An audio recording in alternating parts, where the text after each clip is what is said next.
Welcome back, guys. In today's episode, I'm sharing 10 true disturbing stories about cabins in Appalachia, from people who went into the mountains looking for peace and found something else entirely. But before we begin, please consider subscribing, and don't forget to like and share it with your friends. Let me know where you're watching from. Thank you all. Now let's start. My dad said we needed a real weekend.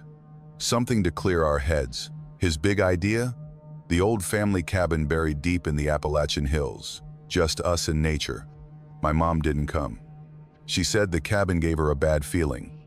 She even laughed when she said, "You'll see," but her eyes didn't match the laugh. By the time we rolled up to the cabin, I had that weird feeling where you're glad the drive is over, but something in you wishes it wasn't Bodado. The place looked like it had given up on being a home a long time ago. Sagging roof, peeling paint, windows clouded like old glass bottles. Dad called it rustic charm. I called it structurally questionable. The trees crowded right up to the porch like they wanted in. No other cabins, no power lines. Just the dirt road curling back into the hills, like the world ended here. Inside smelled like dry timber and dust. The kind of smell that clings to your throat. My uncle cracked a joke about it being aged like fine whiskey, and Dad laughed like that explained everything. We unloaded the gear: sleeping bags, canned food, a lantern since the gas line was long gone. The floor creaked under every step like the cabin was testing our weight. Lunch was beans and crackers straight from the can. Dad and my uncle made a big show of roughing it, but I could tell they missed Wi-Fi as much as I did. Still, for a few minutes, it almost felt like what Dad promised: quiet, simple. Then he said we needed propane. The lantern's little tank wouldn't last the night. So we climbed back into the car, the three of us packed in like we hadn't just escaped it, and started back down the dirt road that clawed its way out of the hills. That's when I saw the truck. It appeared like it grew out of the trees. Old Ford, rust chewing the fenders, one headlight fogged white. No plate on the front.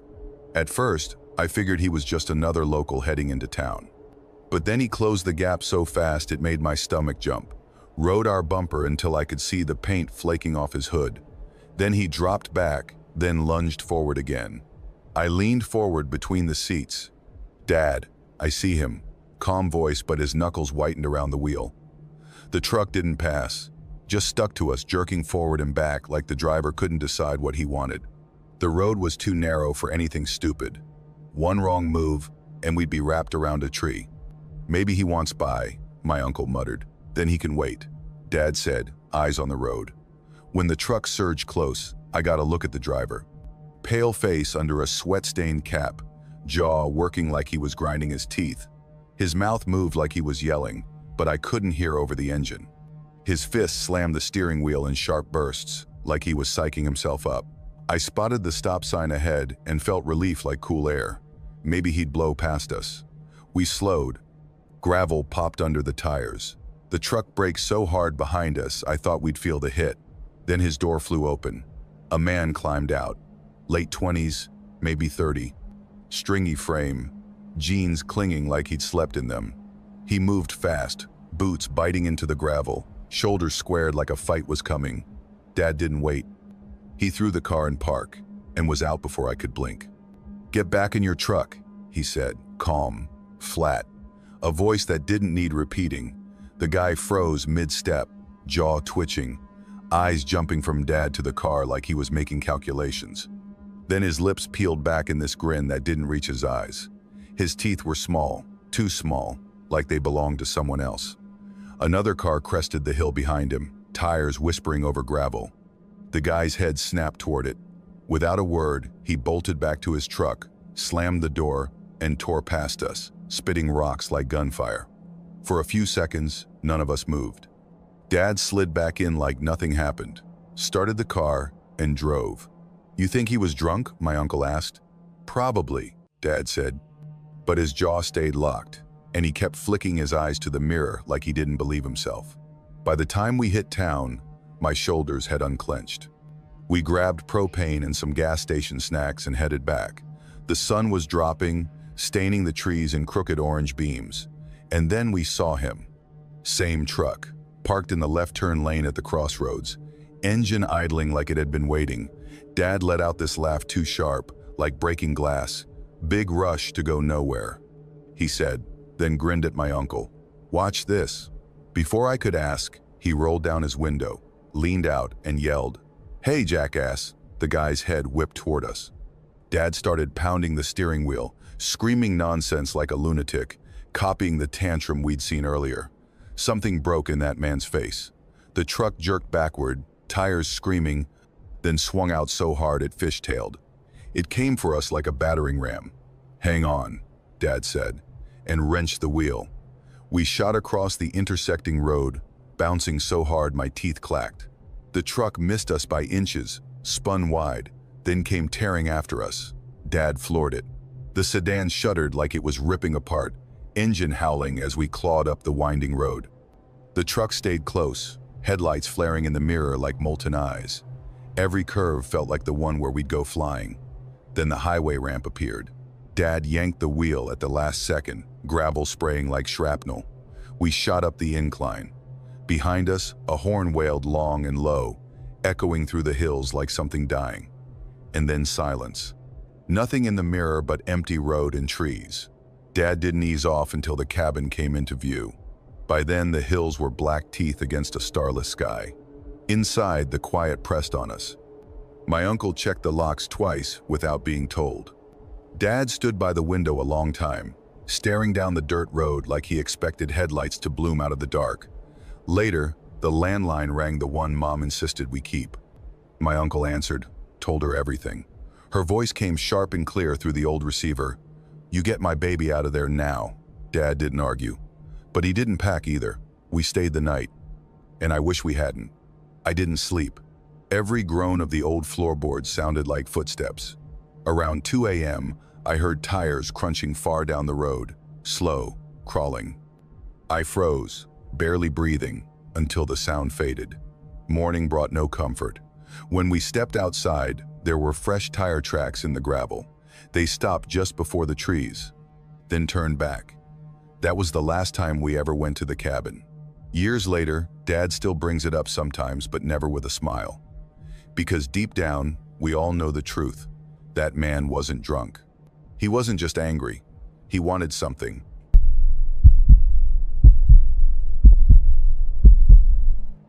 The cabin wasn't mine. It belonged to Jenna's uncle, some old hunting place tucked deep in the Appalachian mountains. Jenna pitched it like a dream. No phones, no people, just a wood stove and a weekend of quiet. After the semester I'd had, it sounded perfect. The drive was long. The kind that makes you feel like the map lied. The farther we went, the more the world thinned out. Gas stations vanished first, then the occasional diner, and then even houses. The last hour was nothing but trees and hills rolling on forever. When the pavement finally gave way to dirt, I swear it felt like crossing into another world. There were 4 of us, me, Jenna, her boyfriend Mark, and Kyle, a friend of Mark's I'd met maybe twice. Kyle turned out to be one of those people who can't handle silence, so he filled it with random facts. Most of the ride, he rattled off Appalachian folklore stuff like, if you hear someone calling your name in the woods, don't answer. It's not them. I laughed. He didn't. That's when I realized he wasn't joking.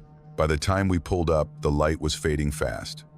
The cabin looked like something from an old photo. Sagging porch, leaning stone chimney, dark wood that seemed to swallow the last of the daylight. No electricity, no running water, definitely no cell signal. Jenna grinned like she'd just brought us to paradise. "We came to unplug," she said. Night one was easy, cozy, even. We got a fire going, cracked a few beers, played cards by flashlight. The air inside smelled like old wood and ashes, sharp, but not bad. Mark started telling ghost stories, the kind you make up as you go. Jenna hit him with a pillow when he tried to make them scary. We laughed until the fire burned low, then unrolled our sleeping bags on the floor. I fell asleep to the hiss and pop of the last embers. I woke up once, not to a sound, just that weird awareness that you're not home. I lay there staring at the heavy beams overhead, wondering how long they'd been holding up that roof. Long enough to feel permanent. Day 2 started fine. Cold, but fine. Jenna wanted to hike.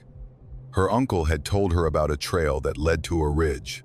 No signs, no maps, just head toward the ridge and follow the creek. Sounded simple enough.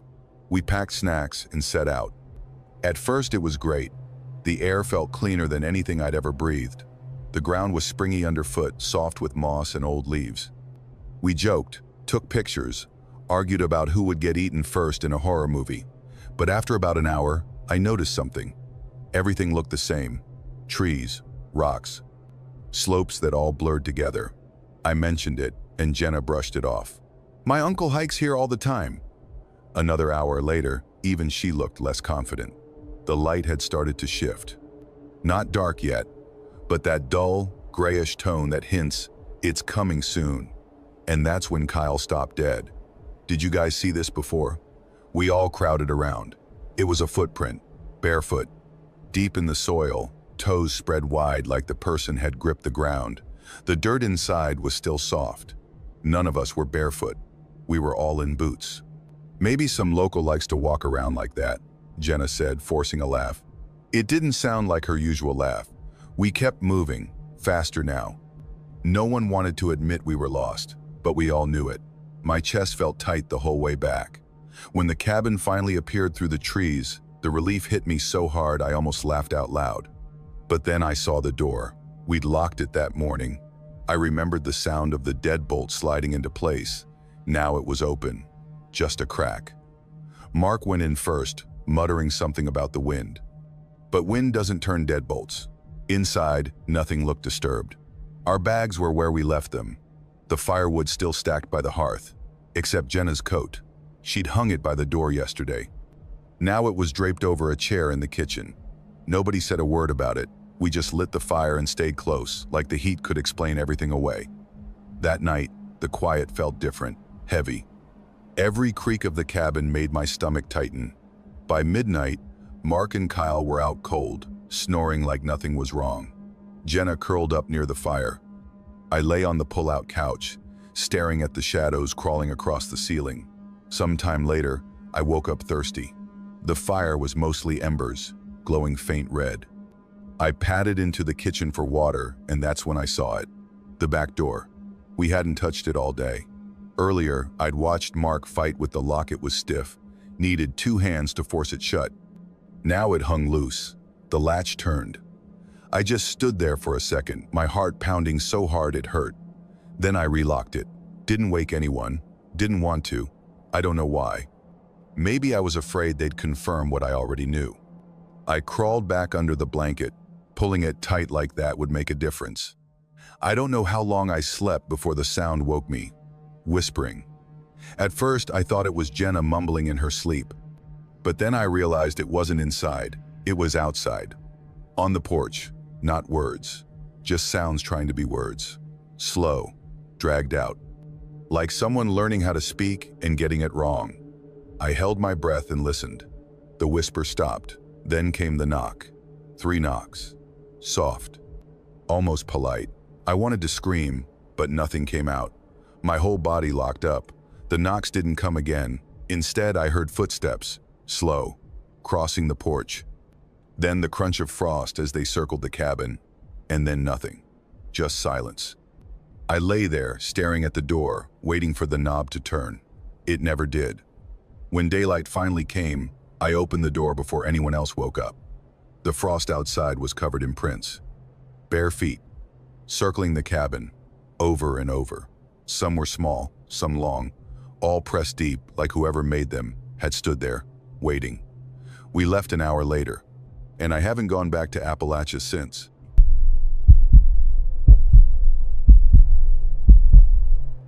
My uncle owned this old cabin way out in the Appalachian mountains. He hadn't been up there in decades. He always called it a fixer-upper with character, which, if you translate it from Uncle speak, meant it's one stiff breeze away from becoming firewood. The offer came out of nowhere. I was sitting in my apartment surrounded by cardboard boxes I hadn't unpacked because, well, I just quit my job and my relationship exploded in spectacular fashion. Life was loud, too loud. And then he called. If you want to get away for a while, you can stay up there rent-free. Just don't burn it down. That was it. No strings, no conditions. Honestly, I think he half hoped the place would burn down so he could stop paying property taxes on it. But for me, that call was like a rope thrown to a drowning person. I needed out. So, a week later, I was driving into the mountains with half my stuff crammed into the back seat. The drive was long. 2 hours of straight highway, then another hour on these narrow, winding roads that felt like they just curled tighter and tighter around the hills. I lost cell service about 20 minutes after leaving the interstate. My podcasts gave up. Even the radio abandoned me. Nothing but static. For the last stretch, it was just me, an empty road, and the hum of my own engine. When I finally pulled into the clearing, I actually laughed. This cabin didn't just look old, it looked like someone had stopped building it halfway through and then forgot about it for 50 years. One room, a porch with loose boards that groaned when you stepped on them, and a deck that leaned like it had given up the will to live. But it was quiet. That was the point. The first couple of weeks were honestly amazing. I slept like a rock, chopped wood, cooked on the old gas stove, read books until the oil lamp flickered low. No deadlines. No calls. No people. My nearest neighbor was supposedly 30 minutes away, and that isolation felt like medicine. And for a while, I believed that. The first odd thing wasn't even dramatic. Just this weird sense that someone was nearby. You know that feeling when you think someone's watching you? It's not anything you see, it's the way the hair on your arm suddenly stands up like your body knows something before your brain does. I'd be out back splitting logs, and then bam, there it was, like eyes on me. Every time I turned, nothing, just trees. I blamed it on nerves. My city brain wasn't used to silence. Then, one afternoon, I was down at the creek filling a jug. The sun was dropping fast, and the air had that heavy, late-day stillness to it. I turned around and froze. There was a man across the creek, not moving, just standing there like he'd been waiting. He was about my age, maybe younger. Jeans so dirty they were practically brown, a torn flannel shirt, and this beard that looked like he'd trimmed it with a rock. "You staying up in the old Carson place?" he called. His voice carried in this flat, matter-of-fact way, like he already knew the answer. I hesitated before I said, "Yeah." He nodded like that made sense. Then he smiled. And listen, this wasn't the friendly kind of smile people give when they meet a stranger in the woods. It was the kind that sits in your stomach wrong. "Name's Wade," he said. "I live close by." I didn't ask where. He didn't offer. We said a few more words, nothing memorable. And then he just slipped back into the trees. No sound, no crunch of leaves. Just gone. I told myself it was fine, just a local checking in. People out here probably did that, right? But after that, I saw him everywhere. At first it was random. A glimpse on the trail while I hiked. Down by the creek when I went for water. Always in the distance. Always still. Then it changed. I'd step out onto the porch in the morning, and there he'd be leaning against a tree at the edge of the clearing. Not close enough to talk. Close enough so I knew he wanted me to see him. He never waved. Never called out, just stared. I tried to shrug it off. People live differently out here, I told myself. Maybe he's curious. Then the notes started.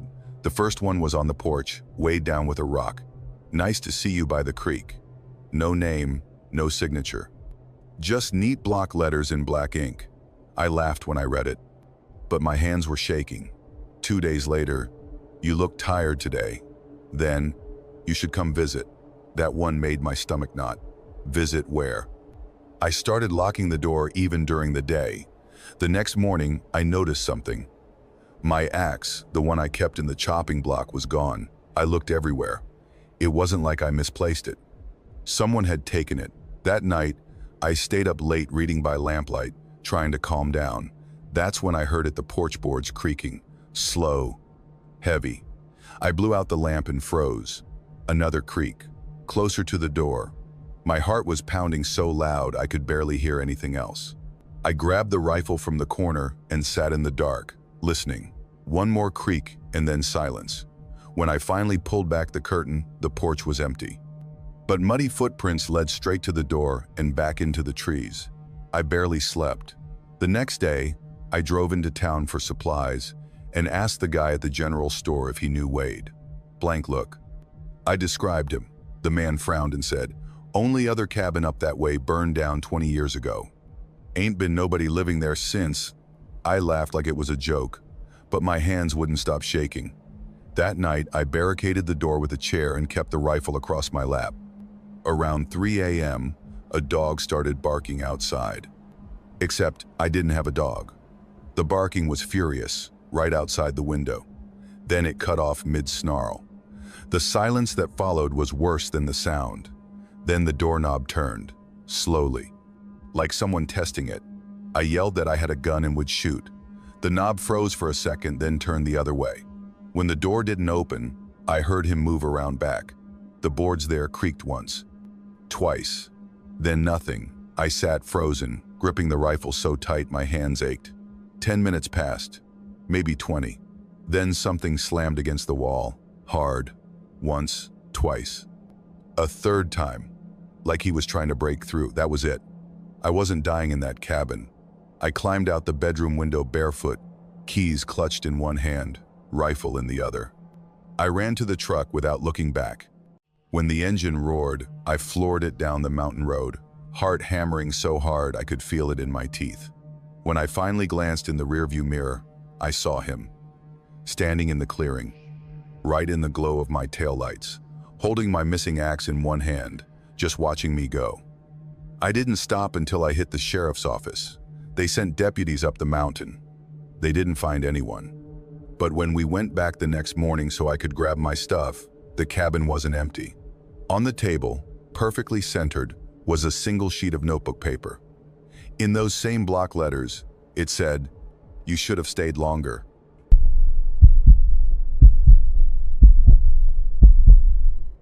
Caleb was the one who talked me into it. We hadn't hung out in a while, and he pitched the trip like it was going to fix everything: stress, burnout, all of it. Just two old friends, a couple days in his family's cabin. Honestly, it sounded amazing at the time. He said it was deep in the Appalachian foothills, on land his grandparents had owned for decades. And of course, in my head, I pictured this perfect postcard, a cozy little log cabin with a stone fireplace, maybe a deer wandering by in the morning, that crisp, clean mountain air everyone raves about. I figured I'd come back feeling like a new person. The drive was brutal, nearly 5 hours. The first half was fine highway, gas stations, the usual. But after that, it felt like we just drove straight out of the world. The road started twisting like someone had dropped a piece of spaghetti on a map and said, "Yep, that's the route." Each turn was sharper than the last, and the further we went, the fewer signs we saw. Then, one by one, the houses disappeared. No gas stations, no barns, not even mailboxes. Just trees.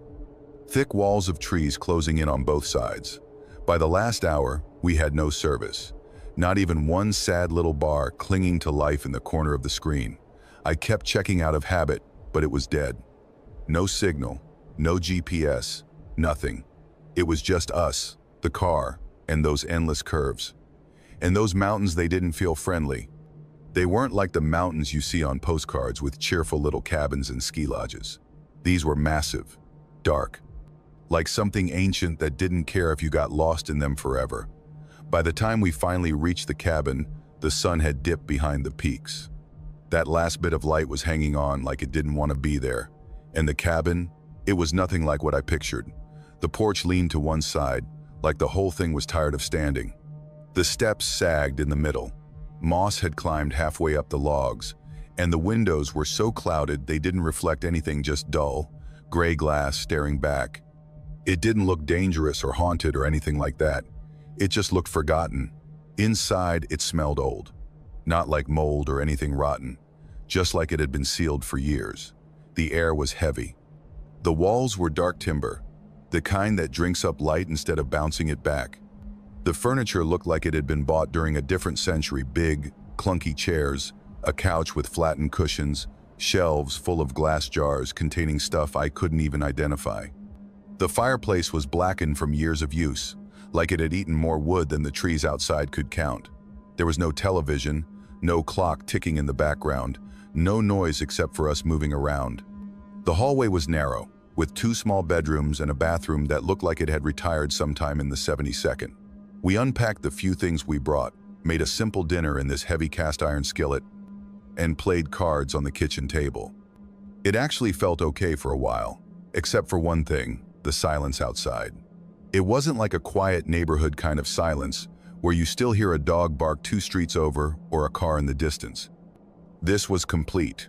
No crickets, no wind rustling the leaves, just nothing. Like the whole forest was holding its breath. I kept telling myself it was because of the cold, but something about it crawled under my skin. Around midnight, I crashed in the spare room. Caleb took the other. The mattress felt like a thick pad thrown over a board, and the blanket smelled faintly like cedar. Not great, not awful. I was out in minutes, until something woke me up. I couldn't tell what time it was. There was no clock in the room, but the cabin was pitch black except for a faint glow leaking through the window. I didn't hear anything. Nothing at all. But something felt off, like the way the air changes when someone steps into a room behind you. I turned my head toward the window. That's when I saw them. Footprints. Bare footprints, right outside. Pressed deep into the soft dirt, still damp from yesterday's rain. Dozens of them. Clustered near the porch, then trailing off toward the tree line. They weren't there when we arrived. I shook Caleb awake, dragged him to the window. He stared out for a long time before finally saying, "They're probably old. My cousins come out here sometimes. But the rain was yesterday. Those prints were sharp, crisp, fresh." We locked the doors after that, pretending it was fine, both of us laughing way too hard because that's what you do when you're lying to yourself. Morning didn't make me feel any better. The prints were still there, clearer in daylight. And then I noticed something else. There were no small prints, no variation in size. Every single one was identical. Same length, same width.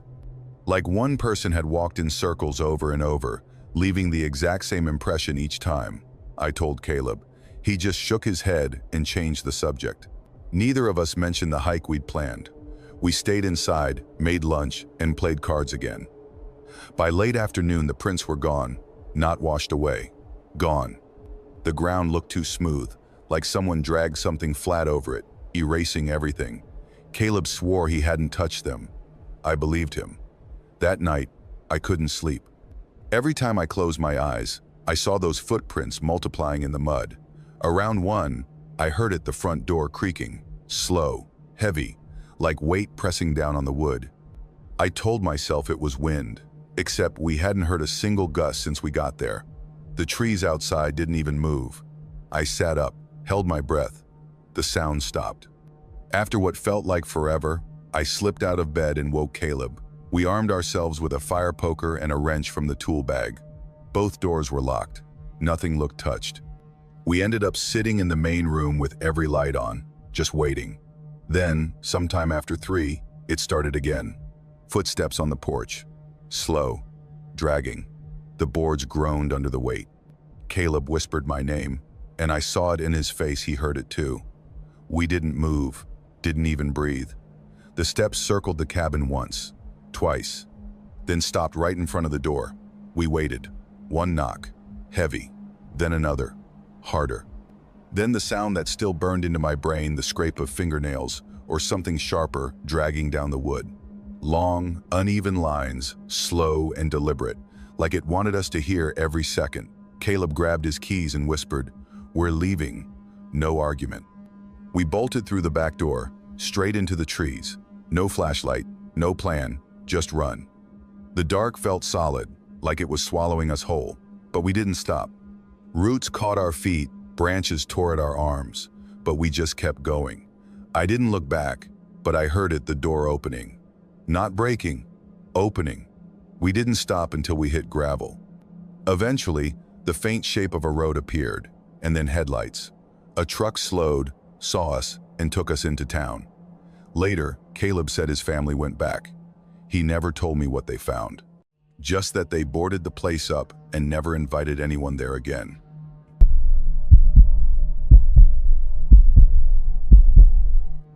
I was 17 when I stayed at my uncle's cabin for the first time. He'd owned that place for years, a small wooden cabin deep in the Appalachian hills. I'd heard about it forever, but never actually been there until that trip. The thing about it is, it's so far out that once you get there, you're basically off the grid. There's no pretending otherwise. No neighbors, no stores, no casual hikers wandering by. Just a single dirt road that winds like a snake through the trees for what feels like forever, and then just ends in front of the porch steps. That's it.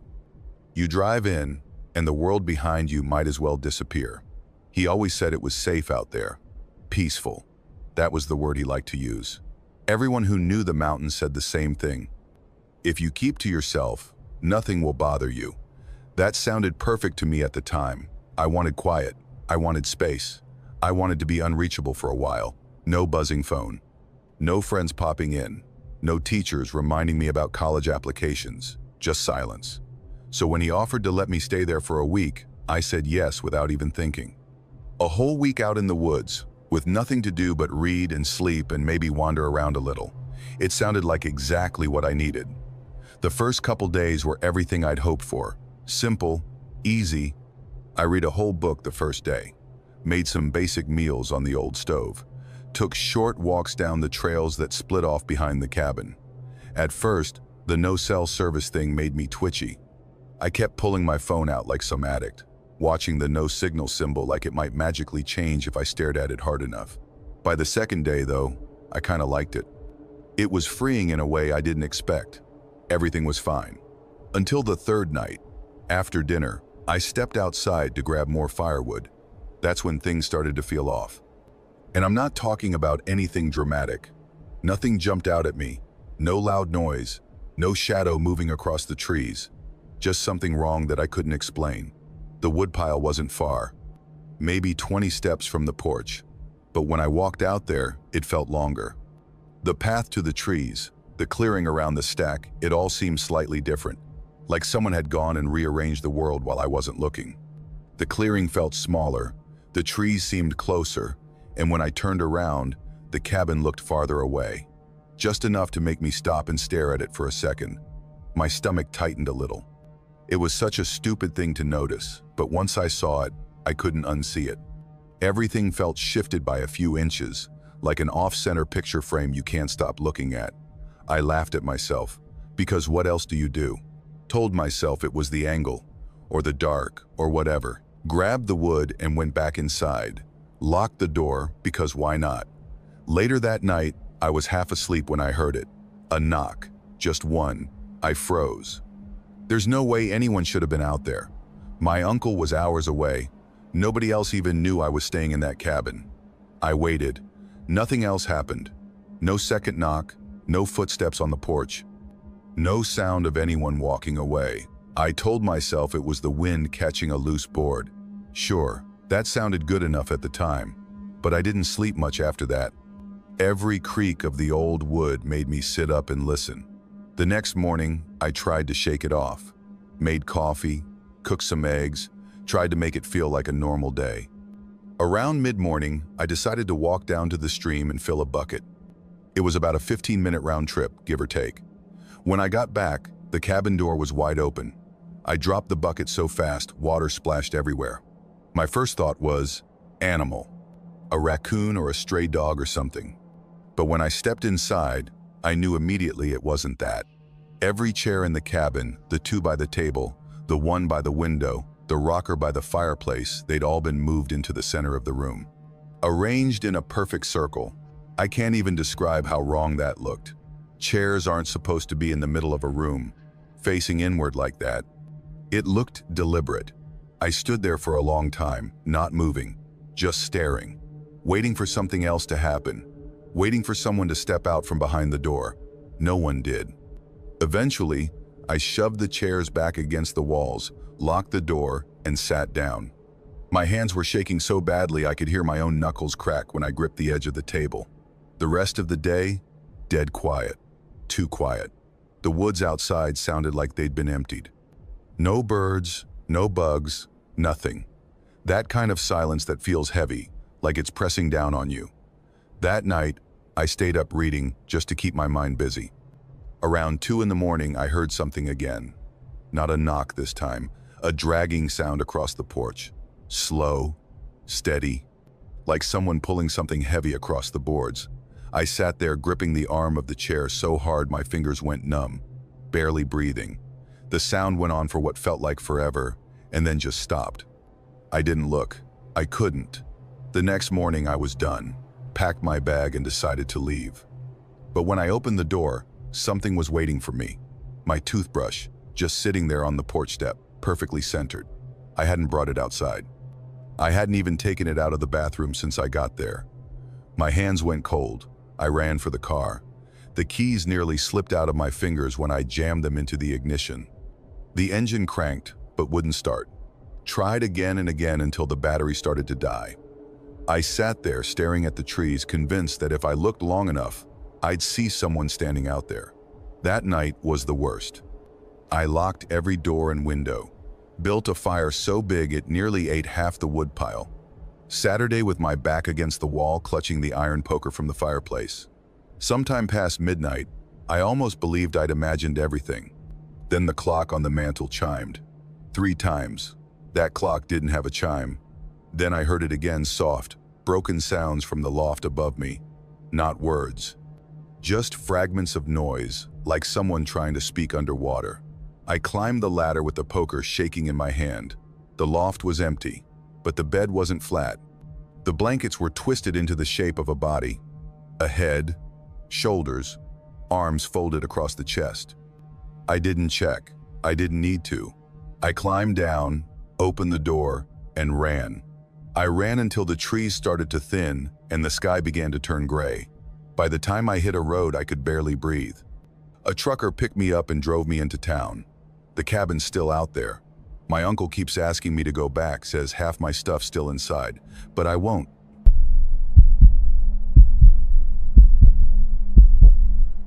My uncle left me a cabin in his will.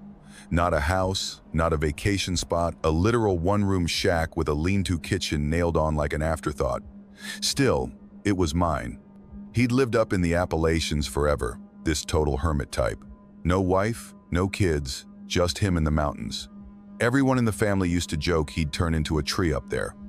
Honestly, I never visited because, well, he wasn't exactly a people person. When I signed the paperwork, I told myself I'd go check it out, just for a weekend. Take a few pictures, see what he left behind, maybe grab some of his old tools, and then rent the place out to hikers who like rustic charm. You know, the kind of people who post sunrise photos on Instagram and call it disconnecting. The drive up there was the kind of thing you'd see in a bad horror movie and think, no one would actually do that. Except I did. Asphalt turned to gravel, gravel to dirt, and then road became a generous word. My car crawled along at a snail's pace while I prayed I wouldn't meet another vehicle, because there was nowhere to pull over, just a sheer drop on one side and a wall of trees on the other. I kept glancing at the GPS, but it gave up halfway, and then there was nothing. No bars, no signal, nothing but trees that felt like they were closing in. At one point, I stopped the car and just sat there, staring out the windshield, thinking, am I seriously doing this? By the time I hit the trailhead, I realized something. I hadn't seen another house in 15 miles, not even an old mailbox. Just trees, ridges, and the kind of silence that feels heavier than noise. The trail itself was only half a mile. Doesn't sound bad, right? Yeah, half a mile of uneven ground, roots, rocks, and switchbacks. Going up, with no sound except my boots crunching on leaves. No wind, no birds, just stillness. The kind that makes you start noticing your own breathing because it's the loudest thing for miles. When the cabin finally came into view, I stopped and stared. And the first thought in my head was, oh, okay. That's why he never left and that's why he died here. It looked ancient. The boards were gray and warped like driftwood, windows fogged over with grime. The door sagged like it had arthritis. And the roof, let's just say, if it rained, you were getting wet. Inside was worse. One cot, a table, 2 chairs that clearly didn't come from the same set. Shelves stacked with old jars so dusty you couldn't read a single label. The air smelled like dust and something metallic, like copper. Ever smelled pennies on your hands after counting change? Yeah, like that. I stood there looking around, trying to laugh at myself for feeling creeped out. It was just a shack in the woods. People pay a fortune to rent this kind of off-grid experience. I swept the floor, unpacked, and started opening drawers. That's when I found them, a stack of letters tied together with string. Maybe 50 of them, all sealed but weirdly light. Curiosity got me, so I opened one. Empty. Opened another. Empty. All of them were empty. Not a single word. I shrugged it off as one of my uncle's eccentric habits and left them there. That night, I heated up a can of beans on a propane stove, read a paperback until my flashlight started dying, then crawled onto the cot. The mattress felt like it had given up years ago. Every spring was a personal insult. I rolled over and something hard jabbed me in the ribs. I reached under the mattress and pulled out a book. Leather-bound, heavy, no title. Inside, the pages were filled with tiny handwriting, slanted, uneven, like someone was scribbling in a hurry. The first line said, "If you hear them, don't answer." I laughed, out loud. It sounded like the kind of paranoid nonsense an old man might write after decades of isolation. But then I read the next line. They sound like people you know. They aren't. That one didn't feel so funny. I shoved the book under the cot and told myself I'd read more in the morning. The second night, I woke up to a voice outside. A woman's voice. "Hello? Can you help me?" It was close, like right outside the door. Soft, almost apologetic, like someone embarrassed to ask. Every instinct screamed, "Open the door." I sat up, heart pounding, grabbed my flashlight, and froze. The windows were just black. No shadow, no shape, nothing. "Please," she said again, louder. "I'm hurt." And that's what made me freeze. Not the words. The way she said them. There was this pause. Like she had to think about what came next. Like she was picking words out of a jar. I stayed silent. My throat felt locked. The voice didn't call again. Morning came, and I stepped outside. That's when I saw them. Footprints in the mud. Bare feet. They came right up to the porch and stopped. I packed my bag. Told myself I'd leave after lunch, but then the fog rolled in. Thick. Heavy. Like someone dropped a wall around the cabin. 10 feet from the porch, and the trail was gone. No way was I wandering blind down a mountainside, so I told myself one more night. That evening, I pulled out the book again. And it got worse the deeper I read. Whole pages were just one sentence over and over. "Don't open the door. Don't open the door. Don't open the door." The last page nearly tore through from the pressure of the pen. "They know your name." I locked the door, shoved the table in front of it. Saturday on the cot, waiting, midnight. 3 hard knocks. I didn't move. Then a voice. Calm. Familiar. "Dorian, open up. It's me." My stomach dropped. I hadn't told anyone I was coming. Hadn't said my name since I got there. The voice kept going. First just my name, then things no one should know. Memories I'd buried, secrets I'd never said out loud. And the sound, God, the sound wasn't coming from outside. It was in the walls, in the floorboards, like the cabin itself was talking. I clamped my hands over my ears. Useless. The words slid under my skin, crawling inside my head. They stopped asking and started promising. If I opened the door, they said, I could fix everything. See everyone I'd lost, make it all right. Then the handle turned. Slow, deliberate. I lunged, slammed the bolt, shoved the table harder. Something pressed from the other side, just enough to make the hinges scream. Then the voices multiplied. Men, women, kids, all talking at once, this low-tidal hum circling the cabin. The walls groaned like something huge was leaning against them. And then silence. I sat there until daylight bled through the cracks. The fog was gone. The trail was clear.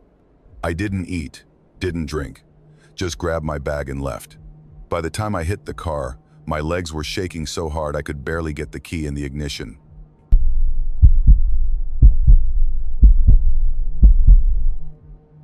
My aunt owned this old cabin way out in the Appalachian mountains. Every fall, my family made a little tradition of driving up there for a long weekend. No traffic, no neighbors, no hum of the highway, just trees and hills and a kind of silence you can't find in town. That year, my aunt thought she had the best idea ever. Let me and a few friends have the cabin to ourselves for one night. No parents, no supervision, just us, the cabin, and the kind of darkness that only happens miles from anywhere. We didn't even pretend to hesitate. 8 of us, me, Jess, Megan, Kara, Emily, Bella, Chris, and Zach, jumped at the chance. Movies, snacks, maybe a hike if we felt outdoorsy. It sounded perfect. We rolled up that afternoon in a caravan of parents' cars, hauling duffel bags and sleeping bags like we were moving in for the summer. The cabin wasn't big. 2 bedrooms, a main room with a sagging couch, and a kitchen that smelled faintly of coffee grounds and old wood. The wallpaper was this faded floral pattern that probably hadn't been updated since the 72nd. The shelves were stacked with mismatched mugs and chipped plates, like every set had been broken down to survivors over the years. The road in was basically 2 strips of gravel pretending to be a driveway, and the nearest neighbor was 2 miles away, maybe more. At 14, that kind of isolation felt like freedom, like we'd been cut loose from the world. Now I know what isolation really feels like, and it's not that romantic. The first few hours were perfect. We dumped our stuff in piles and claimed spaces on the floor. Someone found a deck of cards in a drawer. Someone else started a playlist. We spent the afternoon exploring outside, because when you're that age, you can't just sit still when you've got a whole forest at your feet. Behind the cabin, a narrow trail led up to a ridge. We climbed it and found this incredible view. Miles of forest rolling like waves under a sky so wide it made you feel small. No roads, no rooftops, not even a wisp of smoke from another chimney. Just trees, all the way to the horizon. It was beautiful, but there was something about that endlessness that tugged at me. Like if you stepped wrong, you'd just disappear and nobody would ever know where to start looking. Later, we went down to the creek that snaked along the property, took pictures, threw rocks in the water. Jess, being Jess, blasted music from her little Bluetooth speaker the entire time, like we were on some kind of backwoods runway. We were loud laughing, yelling, probably scaring off every living thing within a mile radius. By the time the sun slipped behind the trees, we'd started a fire out back. The woods turned black so fast it felt like someone flipped a switch. We roasted marshmallows and told dumb stories. It should have felt cozy, and for a while, it did. Then, around 9, the power went out. No warning, no flicker. 1 second the cabin was warm and lit, the next it was swallowed in darkness like someone dropped a curtain over the world. For a second, nobody moved. Then Jess laughed, this sharp little sound that made everyone else laugh too. Old wiring, she said. Cabin probably can't handle all the lights and the phone chargers at the same time. Nobody freaked out we had a couple of battery lanterns and a few flashlights. Honestly, it kind of added to the vibe. Made it feel like a real adventure instead of just a sleepover in the woods. That's when someone suggested we go down to the old bridge by the creek. It wasn't far, just a trail that cut behind the ridge. The bridge was this weathered plank of wood, missing half its railing, sagging like it was holding on by pure spite. The kind of place you'd pose for artsy pictures if you weren't thinking too hard about what might be in the water beneath it. So we grabbed 1 lantern, Jess's speaker, and a few jackets, and set off. The trail felt different at night, narrower. The trees leaned in like walls. Every little sound, the whisper of water, the scratch of branches shifting against each other jumped out at me. My boots kept sinking in patches of mud, and every time I had to yank my foot free, I thought about how easy it would be to lose the path. 1 wrong step, and the trees would just swallow you whole.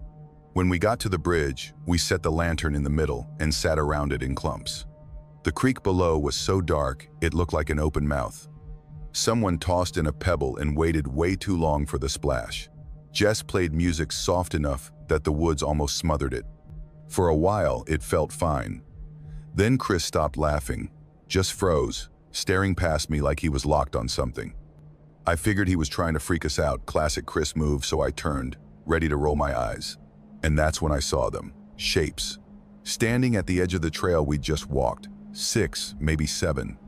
Too far to see faces, no flashlights, no talking, just standing there.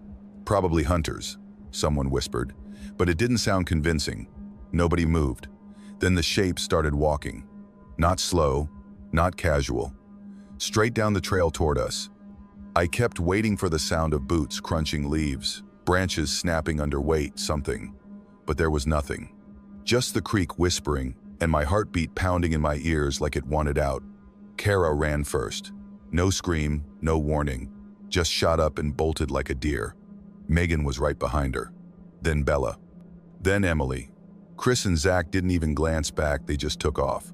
Watching them scatter like that broke something in me. Made the whole thing real in a way my brain didn't want to admit. That left me and Jess on the bridge, frozen like idiots while the others vanished into the dark. I turned back to the figures. They were closer now. Close enough for the lantern to catch what should have been faces. Only there weren't faces. They were wearing sacks. Burlap sacks tied around their necks with thick cord, like feed bags. The eye holes weren't even neat, just jagged slits ripped open. And through those holes, there was nothing. Just black. In their hands, they carried tools. Not guns, things meant for working. Or breaking. Or hurting. A hooked blade that gleamed wet in the lantern light. A hatchet. Something long and heavy like a steel pipe. My chest locked up so tight I couldn't breathe. Jess's fingers clawed into my arm like she was trying to anchor herself to something solid. And then they started moving faster. Jess lunged for the speaker, I don't know why. Panic? Instinct? She grabbed it like it mattered. And for some reason, that stupid move is what snapped me loose. She screamed my name, and suddenly I was running. The trail back to the cabin felt twice as long, twisted like it was trying to trick us. The lantern swung wild, throwing broken shards of light across trees that all looked the same. At the first fork, Jess veered left, and I followed, tearing through mud and ferns, lungs burning like they were on fire. Behind us, the silence broke. Heavy boots hammering dirt, branches snapping like gunshots. Still no voices, no words, just the raw sound of pursuit. Then the fence came out of nowhere, slick old rails covered in moss. Jess scrambled over fast, hit the ground running. I jumped, slipped, tried again. Behind me, those boots chewed closer. And then I swear I felt a hand. Just the lightest brush down my back, like they were patient. Like they knew they'd get me eventually. I threw myself at the fence one last time and somehow cleared it, landing so hard it knocked the air out of me. Jess hauled me up by the arm, screaming for me to move. We didn't stop until the cabin lights appeared through the trees, a weak, dirty glow that felt like the only good thing left in the world. We hit the deck and slammed the door behind us, locking it with shaking hands. The others were already there, white-faced, silent. Chris's hand was bleeding bad, a deep slice across his palm. He said one of them grabbed him, and he barely yanked free before the blade went deeper. We killed the lantern, Saturday in the dark, listening. Every creak of the cabin made us jump, waiting for boots on the porch, waiting for fists on the door. Nothing came. The cops didn't show for 2 hours. They searched the trail, the bridge, the ridge, found nothing. No sacks, no tools, not even footprints. They called it a prank. That word made me want to scream, because I'd felt that hand, heard that breath. Our stuff was still out there by the bridge, the lantern, jackets, a bag of chips. Untouched. I never went back to that cabin. My aunt sold it a year later. People still ask why, and I never know what to say.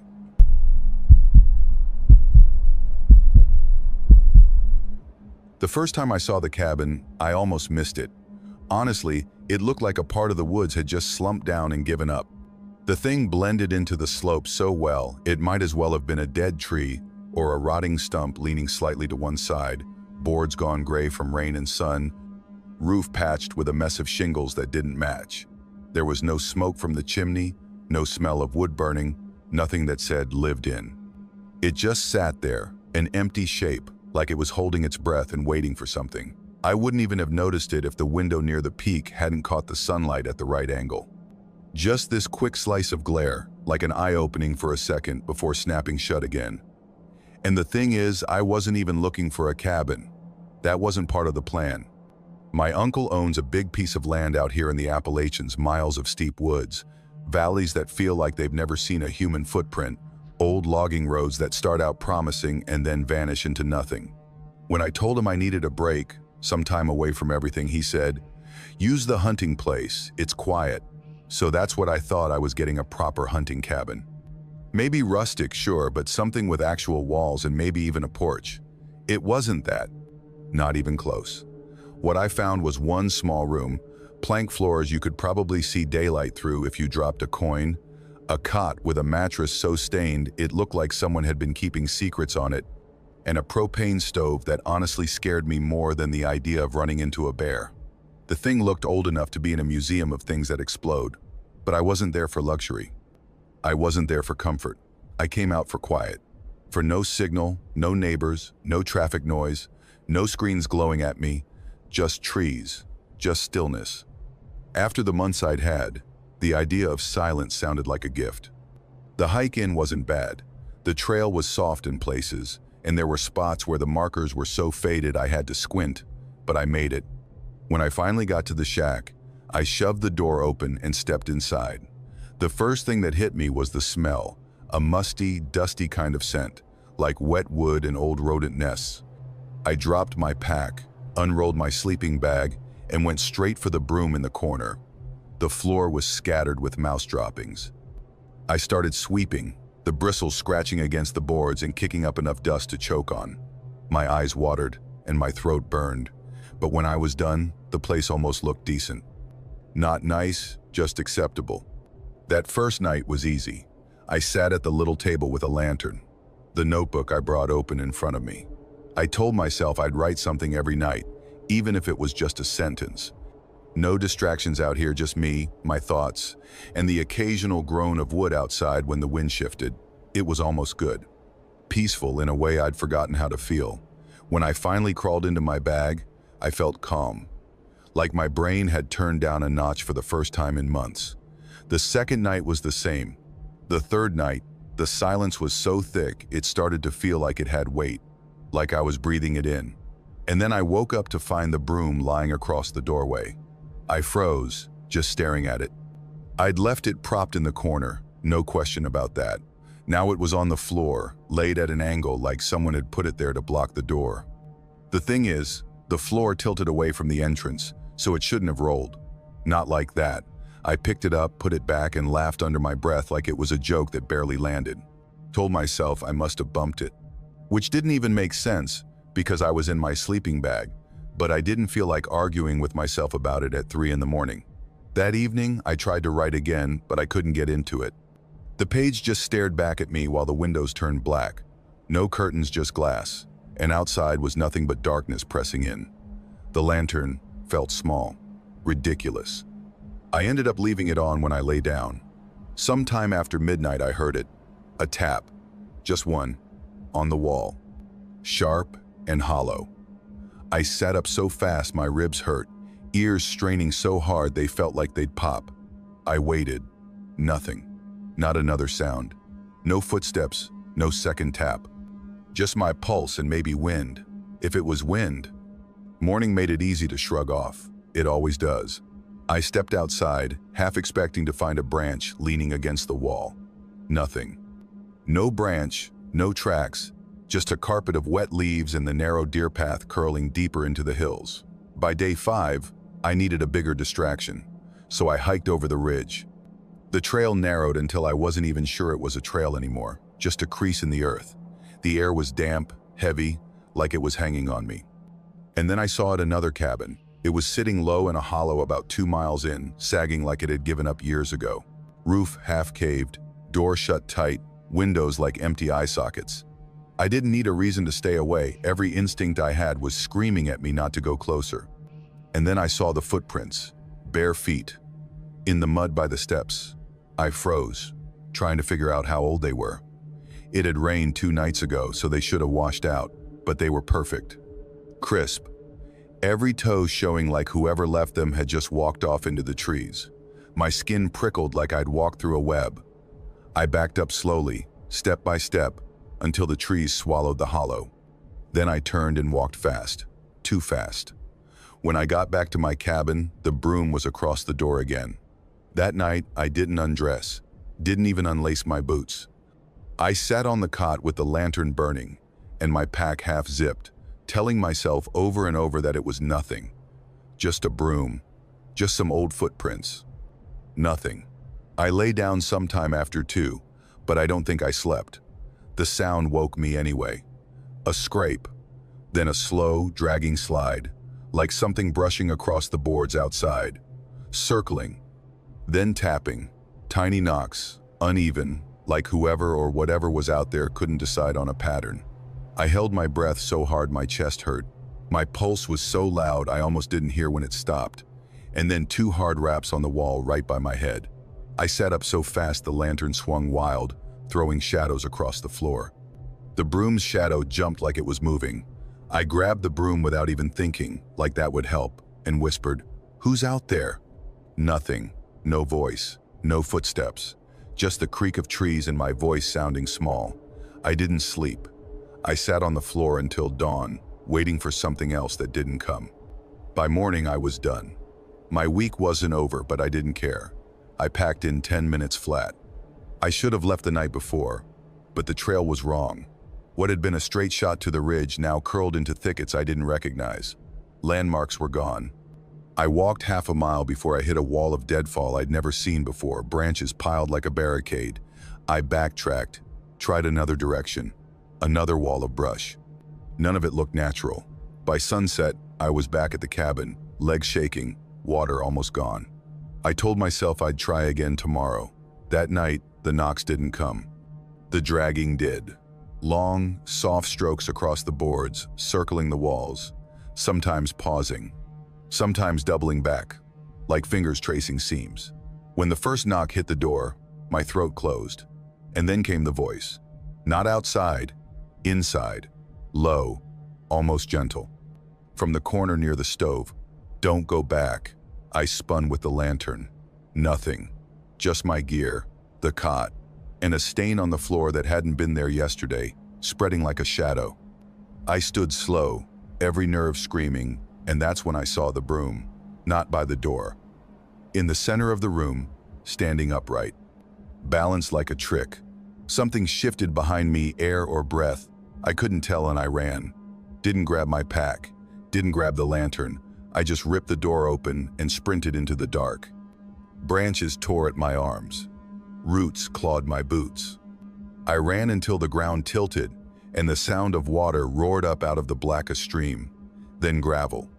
I stumbled onto a logging road and followed it by moonlight until a truck came. The driver didn't ask why I was bleeding or coatless. He just drove. I never went back.